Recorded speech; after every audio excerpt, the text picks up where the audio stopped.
Excavations, the Found Literary Objects of Valerie Lynn Stevens.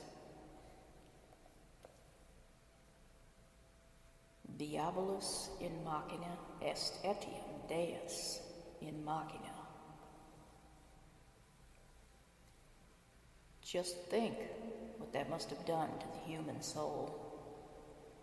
The forced labor of taking part in the crafting of one's own dehumanization and demise, or the sewing of one's own noose, or the digging of the pits which would entomb one's own funeral pyre, and the genocidal lynching of one's own kin.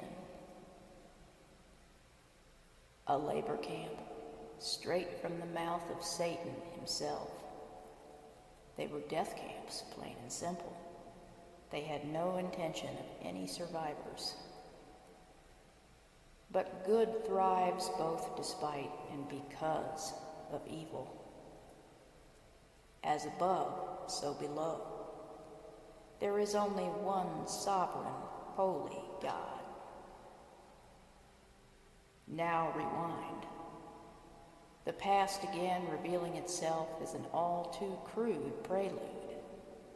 The laying down of train tracks, yet foreshadowed. The erecting of that wicked beast of the sea itself, steering a wrongful course in sun or rain.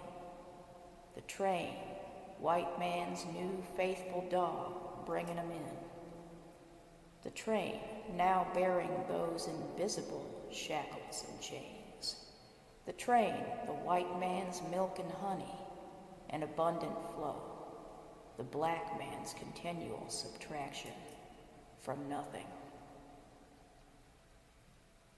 Imagine hands forced to carve from nature all of those things primed for one's own systematic and unnaturally cruel torment and destruction, let alone that of one's very own, grandparents, mothers, fathers, cousins, friends, sisters, brothers, and children, with no end seemingly in sight to such blight. A damnable and damning coercion, a constant gnarling of that which pleads to just for once remain straight, unentangled by nefarious projections, just for once to be left the way that it was and is in its glory of pure being. And thus perhaps was the white man's hypocrisy more heinous and egregious than the crimes which it wrought.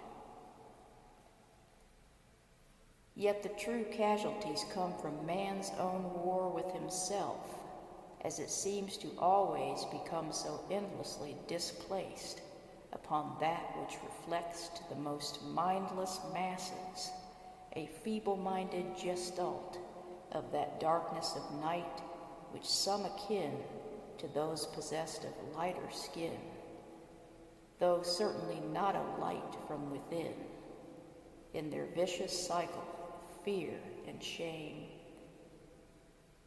burden upon everyone but the ones guilty of the greater sin.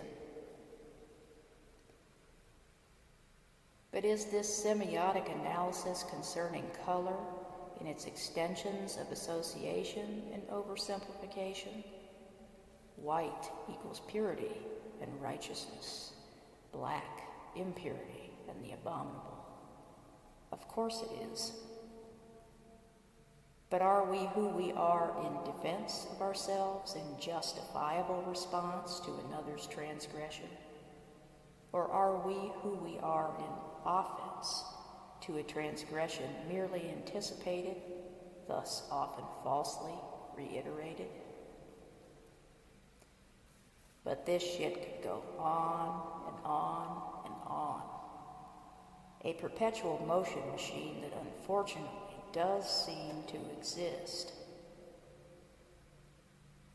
But in the end, the only thing to concern ourselves with is who we are on the outside congruent with who we are on the inside, because it seems the outer world just blurs these distinctions, if it honors them at all. And has not the rich brown earth and the albino moon always been the things to which we supplicate in wonderment and awe, and upon which and beneath which we mollify our lovers and gods? And isn't the far-sightedness of night, which we let wash us clean, with redemptive ambiguity? And isn't it only in the darkness that any light is found, where the most abiding, enriching sustenance is sought? Isn't it only with each and every rarity that true sacredness and blessedness dwells? Isn't the contrast of all opposites the very force and magnificence of the universe itself?